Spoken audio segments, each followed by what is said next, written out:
Hello, my name is Rob Boss, and welcome back to the Joy of Circuitry. Today, we're going to be making a happy little circuit that can bring us just a little bit of light. So let's start by taking our resistors right here and attaching them in series. Start by connecting one end to the power rail, and then let's just start attaching all the rest of them in series so they can all work together. Sometimes we face resistance in our own lives, but we can push through it and we'll get out on the other side stronger. Up next, let's add ourselves this capacitor. This capacitor will give our circuit patience, just like we need to be in our lives sometimes. Put the negative end to the ground rail. And lastly, of course, our little light.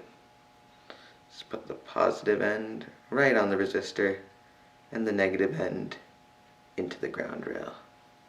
Now, let's turn our little circuit on. We have to fight through the resistance. We have to have the capacity to be patient. And in the end, our little light will shine just a little bit brighter. Just like that.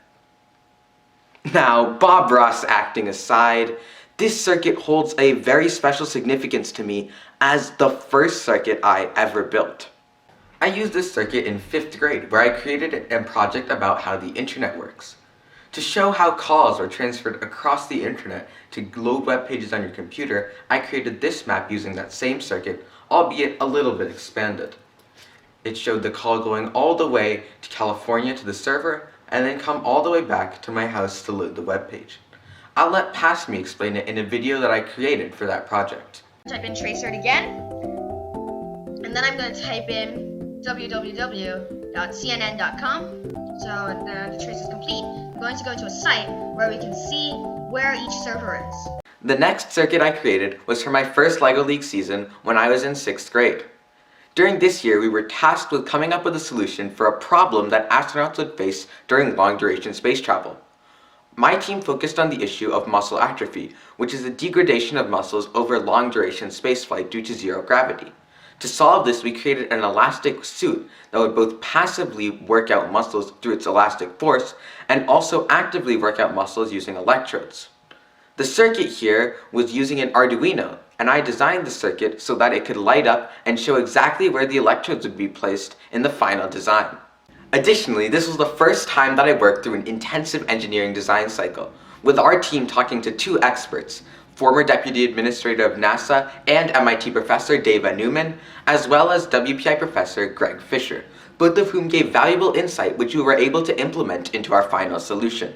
Then, in 9th grade, I made my next circuit. This one was for a drone that I created for science fair that assisted police in helping find lost people.